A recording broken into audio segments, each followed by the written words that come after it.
ভাই আমাদের দাবি যদি মেনে নিয়ে থাকে তাহলে আমরা রাস্তায় থাকবো না। আমরা শ্রমিক, আমরা রাস্তায় থাকবো। আমাদের দাবি না মানা পর্যন্ত প্রয়োজনে রাস্তায় জীবন দিব, রাস্তা ছাড়বো না। ঠিক আছে, আমাদের দাবি যদি মেনে নিয়ে থাকে তাহলে আলহামদুলিল্লাহ আমরা আগামীকালকে থেকে সবার রুটি রোজগারের বন্দোবস্তের গাড়ি নিয়ে চালবো। কোনো মিটারের কোনো মামলা হবে না, গাড়িতে কোনো মিটার থাকবে না। বাংলাদেশে কোথাও কোনো মিটার নাই, শুধুমাত্র ঢাকা শহরে মিটারের হয়রানি। কেন? আমরা কি বাংলাদেশের বাইরে, বাংলাদেশের আইনের বাইরে? বিআরটি চেয়ারম্যান মহোদয়ের কাছে এটাই অনুরোধ, আমরা গরিব মানুষ, আমাদেরকে জানি কোনো ধরনের হয়রানি রাস্তা না করা হয়। চেয়ারম্যান যদি মাইনে নিয়ে থাকে তাহলে তারা অর্ডার দিয়ে দেখ, আপনারা সিএনজির মিটার খুলে ফেলান, তাহলে আমরা আজকের থেকে আমরা মিটার খুলে ফেলাবো। আমরা হেন থেকে আমরা বন্ধ করে দিলাম। আমরা এখনই জানজানতের বাসায় চলে যাব।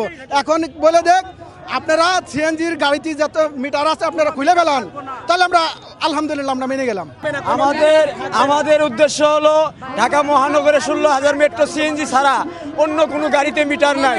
আমরা মিটার চাই না এবং কি ইএস পার্কিং না দেওয়া পর্যন্ত নো পার্কিং কোনো মামলা আমরা বহন করতে মানতে রাজি না। ইএস পার্কিং দিলে নো পার্কিং মামলা, যদি আমরা ইএস পার্কিং এ কোনো ব্যতিক্রম থাকে তাহলে আমরা নো পার্কিং মামলা মেনে নিতে বাধ্য। আর মালিক যেমন 900 টাকার অতিরিক্ত নিলে আমরা এটাও মানতে রাজি না। রুজি রোজগার করি, সেক্ষেত্রে যদি আপনি 50,000 টাকার মামলা দেন, সেটা আমরা কিভাবে বহন করব? 2,000 টাকার মামলাই তো আমরা বহন করতে পারি না।